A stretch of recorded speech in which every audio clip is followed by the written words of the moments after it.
Joseph Christian Leyendecker was born in the West German town of Montabaur in 1874, and his brother Francis Xavier arrived 2 years later. With their parents and their older brother Adolf and sister Mary Augusta, they emigrated to the USA in 1882 and set up home in Chicago. Adolf left for Kansas to become a successful stained glass designer, and at the age of 15, Joseph found work for a Chicago engraving company. He also undertook evening classes at the Chicago Art Institute, and in 1893, at the age of 19, he completed his first commission for 60 biblical illustrations published by his employers. And while Joseph made inroads into his career as a professional illustrator, Frank enrolled into the Art Institute, determined to follow in his footsteps. Once he completed his studies, the brothers sailed for France to study at the prestigious Académie Julian in Paris for a year. It was while they were in Paris that they first encountered the decorative graphics and posters of the Belle Époque, and in 1896 Joseph entered and won a competition to design a cover for Century magazine, with an image which owed an obvious debt to the Art Nouveau styling of Alphonse Mucha. Unfortunately, it was also while in Paris that Frank first developed a taste for the drug morphine. On their return to the USA, the brothers shared an apartment in Illinois and a studio in Chicago. And while Joseph continued to build on his early reputation, he also gave help and advice to Frank to help him get his career underway. In 1897, Joseph began designing posters and covers for the Inland Printer magazine, and in 1899 he created his first cover for the Saturday Evening Post, printed in an ill-advised red. This would prove to be the first of many, and among others at this time he appeared regularly on the cover of Success magazine. At the turn of the century, the two brothers and their sister Mary moved to New York City, and at this point Frank's career began to rival that of his brother. Between 1902 and 1905, he painted several covers for Collier's magazine, some of which mimicked Joseph's more formal construction, but others which utilised his own more organic approach. And, like Joseph, he created cover art for the Saturday Evening Post. But it was undoubtedly the series of beautifully staged, usually romantic images he produced for Collier's with which he enjoyed his greatest success.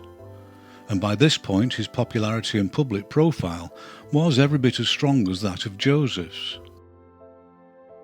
In the early years of the new century, Joseph continued to consolidate his position with more work for the Evening Post and Success magazine, among others.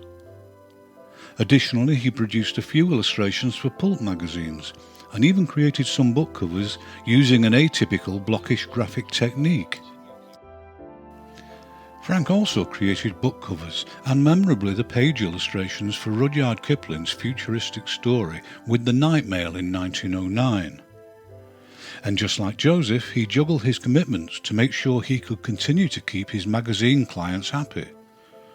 By this time he was appearing regularly on the covers and in the pages of American Vogue, and the equally prestigious and influential Vanity Fair, both of which were a particularly good fit for his frivolous costumed escapades. In their pursuit of visual perfection, both brothers were scornful of the use of photography and favoured working from posed life models. But despite their embrace of firmly traditional methodology, neither of them ever showed the slightest interest in creating art rather than commercial illustration. Starting in 1912, Joseph undertook a major long-running commission to create images of 20 children to promote Kellogg's cornflakes. And the popularity of what were known as the Kellogg's Kids propelled him very much into the spotlight through his association with this highly successful campaign.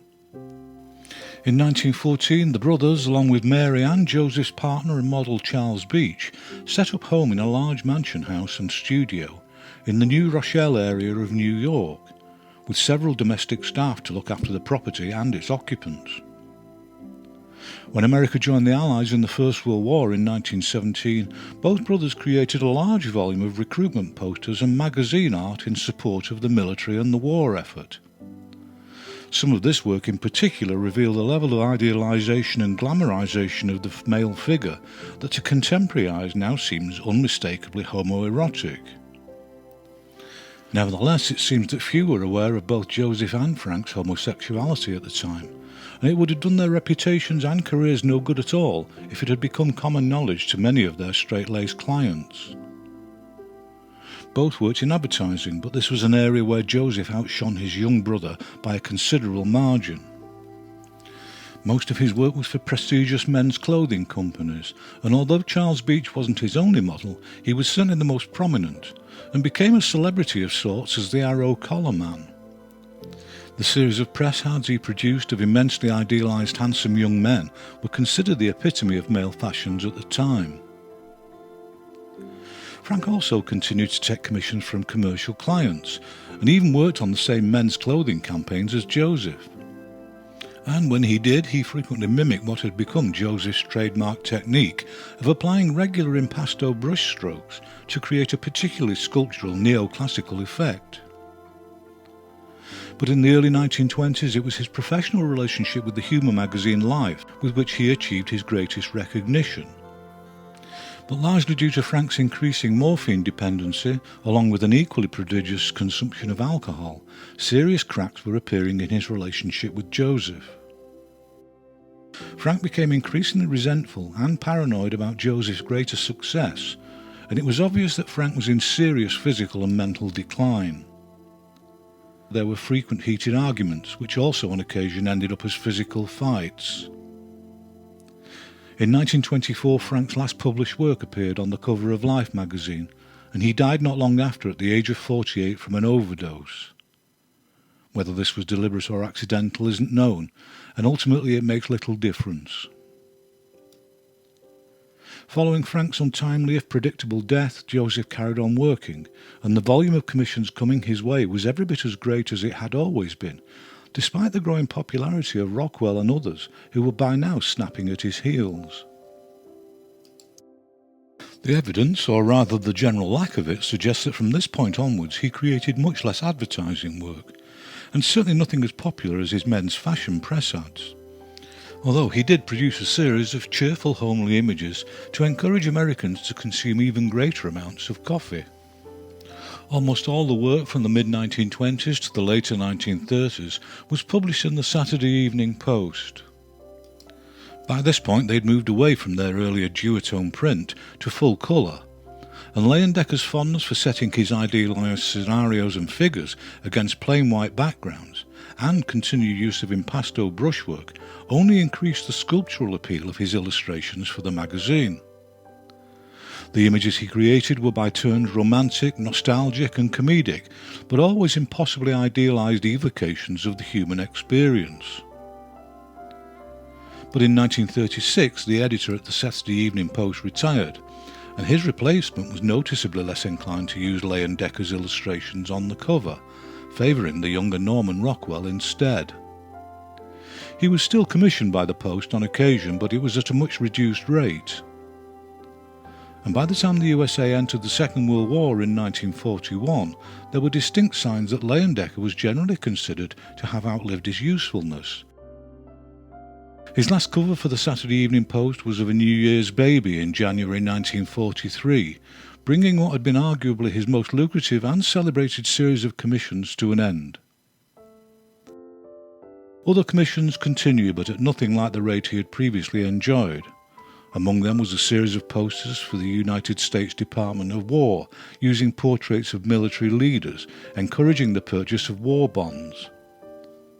But the decline continued, the household staff had to be let go, and Leyendecker became more and more reclusive. In the years following the war, Joseph created several covers for the American Weekly magazine, and the last of these seems to be the Christmas edition in 1948. And in 1951, Joseph Leyendecker died of a heart attack at the age of 74. What was left of his estate was bequeathed to Mary Leyendecker and Charles Beach, and following Joseph's death, Beach sold off many of his original artworks for as much as he could get. In their careers, both brothers had strived to create perfection, both in terms of their technique and their idealisation of the figures they portrayed. Their pictures were populated with handsome muscular men and glamorous beautiful women, and even those in less idyllic circumstances were never shown to be really touched by the harsher realities of life. But then it may well be that it's this impossibly theatrical beauty that has led to their work being amongst the most revered illustration of the 20th century.